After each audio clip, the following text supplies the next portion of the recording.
Hey, it's Maureen. Welcome back to Chronicles of the Cosmic Scavenger Hunt. This is chapter 2. It picks up right after chapter 1. So if you haven't watched that, go back and watch it. And basically, where I was I just finished the retreat where I'd gone with the intention to leave feeling ready to hold group space myself. And the scavenger hunt took me on a windy path to get there, but I definitely did. And what I took away from it is I am ready. I am ready. I am ready to hold space, to stand fully in my light, and to be the powerful being that I'm meant to be. I am ready.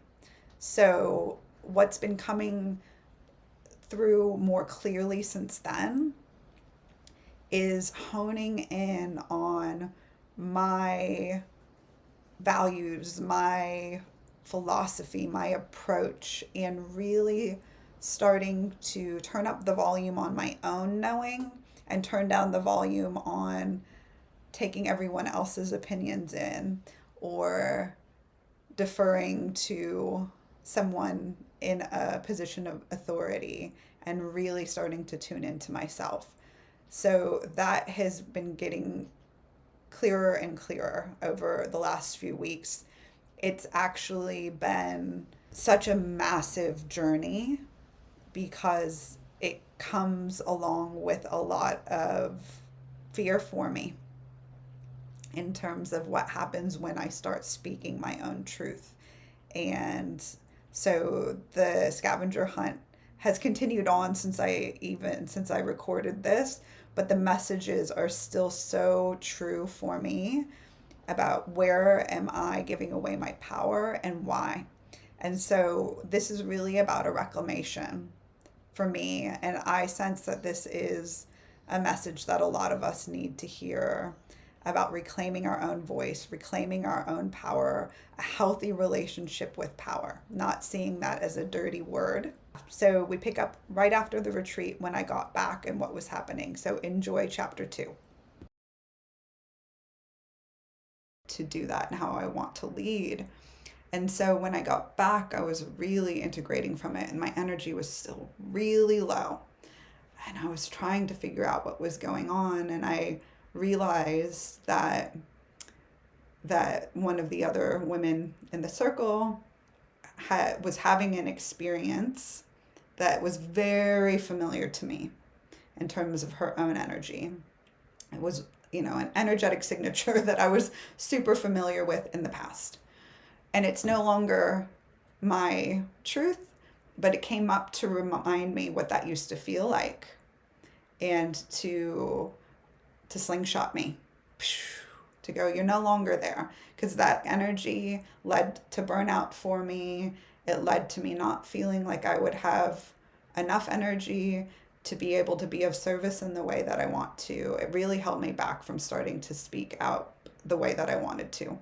And so it was a great reminder that I'm not there anymore and that I'm ready to do this. But there was still something simmering underneath the surface for me, and I wasn't quite clear on what it was until I had some really amazing experiences this week.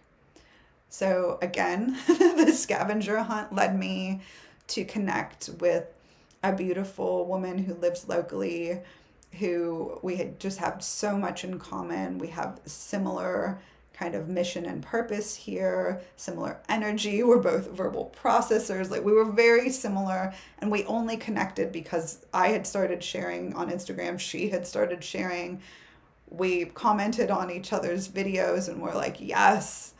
And then we got together in person, and it was just like ding, ding, ding, ding, ding, ding, ding, ding, ding, ding, ding. It was just incredible. And it reminded me of what it can feel like when the sisterhood lifts each other up and when we see each other as co-creators. And it reminded me that I can call in my soul family by being really authentic to myself and not having to show up as some, watered down version of myself. I can talk about aliens. I can talk about what I believe my star seed mission is here on earth. And I don't feel like I'm too much. And, instead I get the reaction like, yes, oh my gosh, I'm so glad we found each other. And that is just, the massive nod from the universe that you're on the right track to keep going. And what it also helped me realize is that the way that my decision making works is that I'll often get an idea. I get lots of ideas. I'm a manifesting generator, if that means anything to you. I get lots of ideas, but it is not my time to act on them until it is a full yes, like a full body yes. I am not meant to act on it when it's kind of a maybe. And in the past, what I'd do is I'd get the idea and then I'd have something show up that was a 50% yes or an 80% yes, or the trickiest ones are like a 90% yes. It's like, oh, I really want to study quantum hypnosis, but the woman I wanted to study with is no longer teaching. And QHHT, Dolores Cannon's method, just wasn't a yes for me for a few different reasons. And I was kind of sitting in this space of, oh, I don't know, I really want to do this, but I don't know what to do. And then I found Beyond Quantum Healing, and it was just like a yes. And I did all my study within 2 weeks and started practicing, and it's all come into being like that when I followed my full yes. And so that is the other thing that I'm noticing. And I used to beat myself up about this. I used to think, but you've had that idea for months, if not years, and you haven't acted on it. You are procrastinating. That was the critical voice. And now I see, no, it just wasn't the time.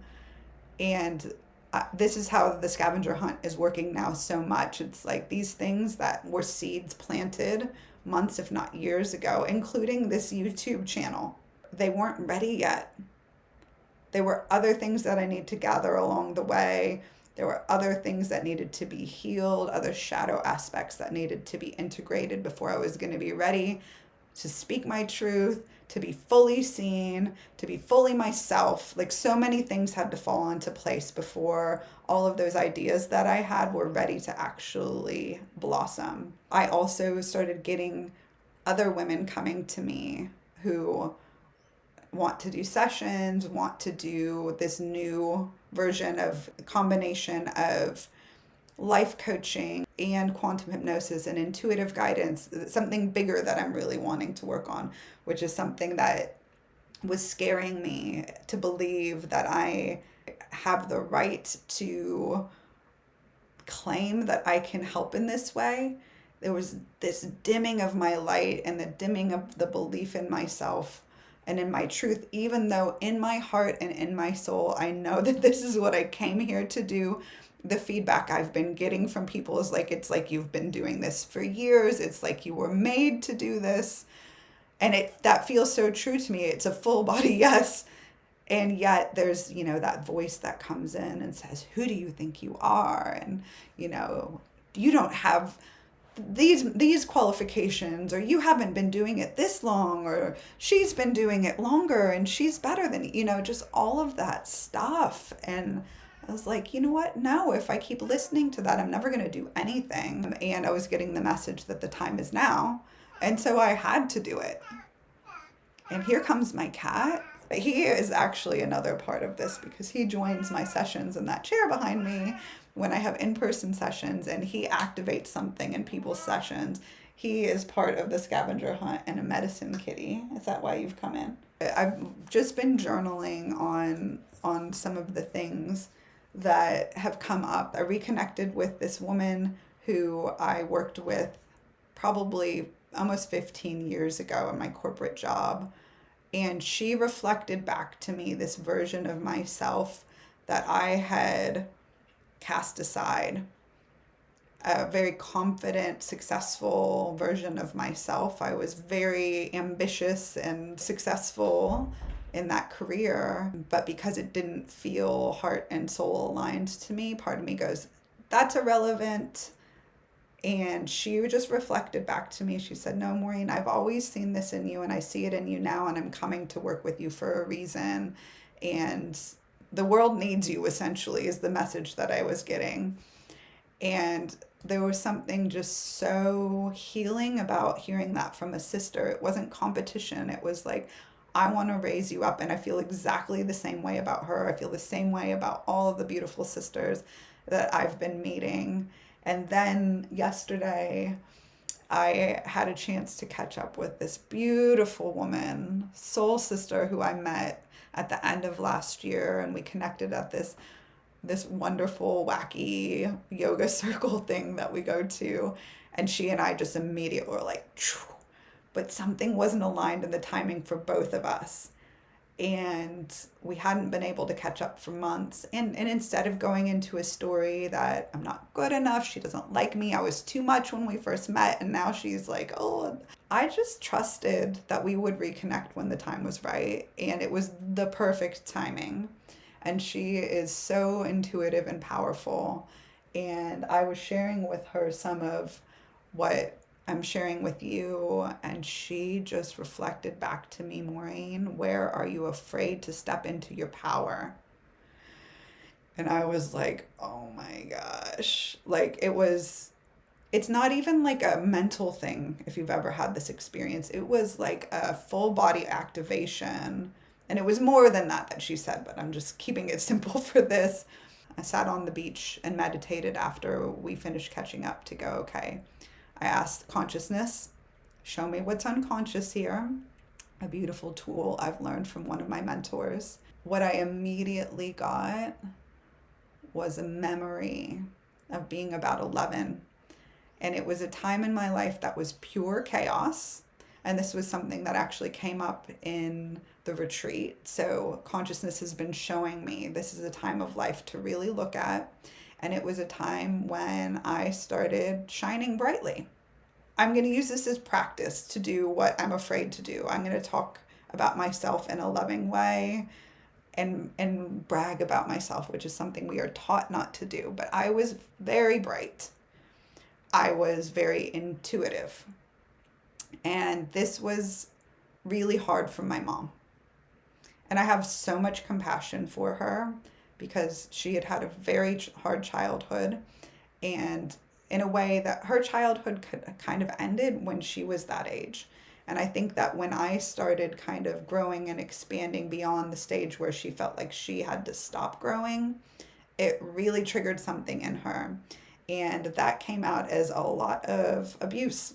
I'll just be honest. It was a lot of emotional, psychological, spiritual abuse. And the message that I got was that if I shine too brightly, I'm going to get punished. And there were some really scary things that happened that year. And it felt like life or death to me. And that got embedded and encoded within me. That if I start shining my light, if I start sharing what I know to be true, my wisdom, that I'm going to get punished. I will be an outcast. I was told nobody's going to like you. You are so self-centered, you're selfish, you know, who do you think you are? All of that kind of thing. That if I kept shining, that I would be extinguished. And now I can trace this back, having done a lot of the quantum hypnosis work, to witch wounding as well. So in past lifetimes, I have been medicine woman, and in one specific lifetime, I started having a lot of success helping people heal, and people were threatened by this, and I was basically killed for this. And a lot of us carry this. We actually, as a collective, carry this wounding, that if you step out of line, if you challenge the status quo, if you are seen as too powerful, that you will be punished. And I believe that this time in our life, in our lifetime as humans, we are here to shift this pattern. It's ancestral. It's sisterhood wounding. It's so deeply embedded within us. And this is relevant for men as well, but it's very deeply embedded within feminine wounding. And so I had all of these memories come rushing up. When I ask consciousness to show me what's unconscious, that's how it comes through for me. Is just like a montage of memories of, oh yeah, and then this happened. And then I was in high school running for student council, and we had to give speeches on the loudspeaker, and my voice was shaking, and I got back to my homeroom and everybody was laughing at me. Or there were times in my corporate career when I was promoted quite young to manager, and it felt like people had it out for me. I'd say all of this not from a place of victim, because I truly believe that we create our own reality, and there was something within me that believed that I either deserved this or that it wasn't safe to shine. And so then I would have things happen in my reality that reflected those beliefs. And that is what's coming to my consciousness now, is that I have these deeply embedded beliefs that it is not safe to be powerful. It is not safe to shine your light. You will be punished. You will be exiled. You will be ridiculed. You will be killed. Like that level of fear. And so it totally makes sense why we stay silent. And I know I'm not the only one who carries this. I really doubted my own truth. I doubted my own intuition. I deferred to other people. And this is the way that I've lived my life for a long time. Even though on the surface I was quite successful in my past life, I was always the protege. I was always the sidekick. There was always someone shining brighter, and I felt more comfortable in that position. The teacher's pet of some very powerful women in my old career. And that felt comfortable for me because I wasn't in the spotlight. And now I'm realizing that I have to shift this in order to step into my purpose here.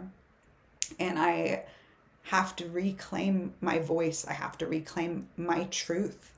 I have to reclaim my power. And these are things that I've heard, but not until you embody them as a knowing within yourself and you understand where those shadow aspects of not claiming those things come from. Not until then do all of the cliches and the posts that you see on Instagram that tell you all of this stuff become true. And that is how I see the scavenger hunt playing out. And the more that I just follow the clues and the messages that come, or, a message not to do something is almost stronger than a yes. Starting to listen to that when something isn't flowing, when something doesn't feel like 100%, saying no. And so what I've learned, this is a lot within a couple weeks, but this is what happens when you're paying close attention. And this is how I want to be of service to those who I work with. This is how my friends and I support each other as well, as just reflecting these things back to each other, helping each other find those parts of our subconscious that are maybe a little bit, out of sight for us. They're in the vision of my friend who says it to me. And because I no longer get triggered by someone telling me something like, oh, perhaps are you afraid of stepping into your power? In the past, my ego would have come in and gone, what do you mean? No, I'm completely comfortable being in my power and I'm healed and da da da da da. But instead, I was like, thank you, dear sister. I am so grateful for your wisdom and the trust that we have in each other, that that you can say that to me and that I will take that as it is meant from the heart. And that I take full personal responsibility for what I do with that. I'm not expecting anyone else to fix, save, or heal me. That is my job. But we can be such beautiful activators for each other. And those are the types of people I'm calling into my life right now. And that's who I want to have space for. And if things are a 50% or even a 90%, I don't have space for it anymore. And that's okay. Not everybody is meant to be in your life forever.